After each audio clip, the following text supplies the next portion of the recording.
7 காரியங்கள் நீங்கள் செய்ய வேண்டும். இந்த 7 காரியங்களை நீங்கள் செய்யும் போது கர்த்தருடைய வருகையிலே பிரவேசிப்பது எளிது. முதலாவதாக, இயேசு கிறிஸ்துவின் ரத்தத்தினாலே பாவ மன்னிப்பின் நிச்சயத்தை நீங்கள் பெற்றிருக்க வேண்டும்.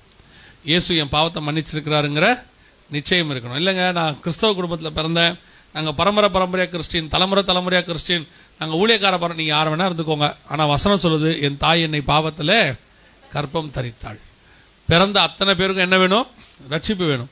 பாவத்தை அறிக்கை செய்து பாவம் மன்னிக்கப்பட்டதுக்கான நிச்சயம். 2வது, பிதா குமாரன் பரிசுத்தாவின் நாமத்தினாலே தண்ணீரில் மூழ்கி ஞானஸ்தானம் எடுத்திருக்கணும். ஞானஸ்தானம் எடுக்காமல் வருகையில் பிரவேசிக்கவே முடியாது. குழந்தைகள் எடுத்துட்டோம், நாங்கள் திருப்பி ஞானஸ்தானம் எடுக்கணுமா? ஒரே ஞானஸ்தானம் தானே. குழந்தைகள் எடுக்கிறதுக்கு பேர் ஞானஸ்தானமே கிடையாது. ஏன்னா வசனம் சொல்லுது, ஞானம் வந்த பிறகுதான் என்ன எடுக்கணும்? ஸ்நானம் எடுக்க.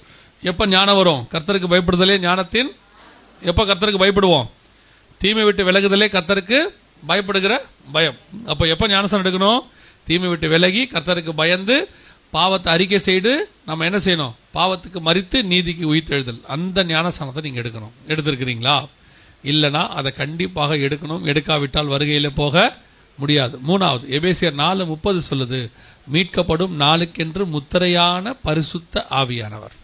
பரிசுத்தாவின் அபிஷேகம் கிடையாது, அந்நிய பாஷை கிடையாது, இப்படிலாம் நிறைய பேர் சொல்லுவாங்க. ஆனால் வசனம் சொல்லுது, நீங்கள் மீட்கப்படும் நாளுக்கென்று முத்திரையான பரிசுத்த ஆவியானவர். அவர் தான் உங்களை மீட்புக்கான முத்திரை. அவர் இருந்தால் தான் நீங்கள் என்ன செய்ய முடியும்? போக முடியும். பரிசுத்தாவின் அபிஷேகம் பெறாதவங்க அபிஷேகத்தை பெற்றுக்கொள்ளுங்க.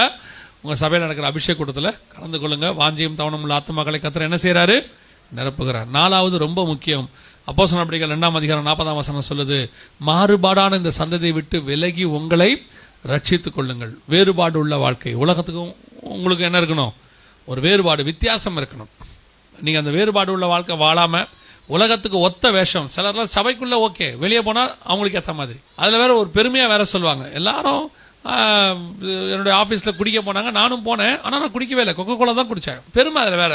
சிலர் சொல்லுவாங்க, எல்லாரும் உட்காந்து தண்ணி அடிச்சாங்க, நான் மட்டும் கொக்கோலா குடிச்சிட்டு வந்தேன் தெரியுமா அப்படிம்பாங்க. அப்போ நீங்கள் அப்படி கொக்கோலா குடிச்சிட்டு இருக்கும்போது, எல்லாரும் தண்ணி அடிச்சிட்டு இருக்கும்போது, தூரத்துல இருந்து பார்க்குறவங்களுக்கு எப்படி தெரியும்? அங்கே 8 பாவிகளும் ஒரு பரிசுத்தவனை உட்கார்ந்துருக்கிறாருன்னு தெரியும். அப்படியே கண்டுபிடிப்பாங்க. அங்கே பாருங்கள், ஒருத்தர் மேல் மாத்திரம் வானத்திலிருந்து வெளிச்சம் விழுகிறது, அவர் நீதிமானா இருப்பாரோ அப்படியே நினைப்பாங்க. அந்த 10 பாவியில ஒரு படுபாவி உட்காந்துருக்கான் பாருமா, நம்மளை பார்த்து. நம்மளையும் சேர்த்து பாவியார் தானே பார்க்க போறான். என்னன்னா இவங்க என்ன நினைக்கிறாங்கன்னா, நம்ம ஆபீஸ்லயோ காலேஜ்லயோ அது ஸ்கூல்லையோ அவங்களுக்கு ஏத்த மாதிரி இருந்தாதான் நம்மள என்ன செய்வாங்க? மதிப்பாங்க. இல்லைன்னா என்ன செய்யாது? உலகம் நம்மள மதிக்காது. நீங்க அவங்களுக்கு ஏத்த மாதிரி இருந்தாதான் அவங்க மதிப்பாங்க. ஆனா அவங்களுக்கு ஏத்த மாதிரி இருந்தீங்கன்னா பரலோகம் உங்களை மதிக்காது. இப்போ பரலோகம் மதிக்கணுமா அவங்க மதிக்கணுமா? அவன் ஒரு 2 வருஷம் கூட வருவான், 3 வருஷம் கூட வருவான், வராம கூட போவான். ஆனா அவங்க கூடவே வர போறவர் இயேசு கிறிஸ்து தான்.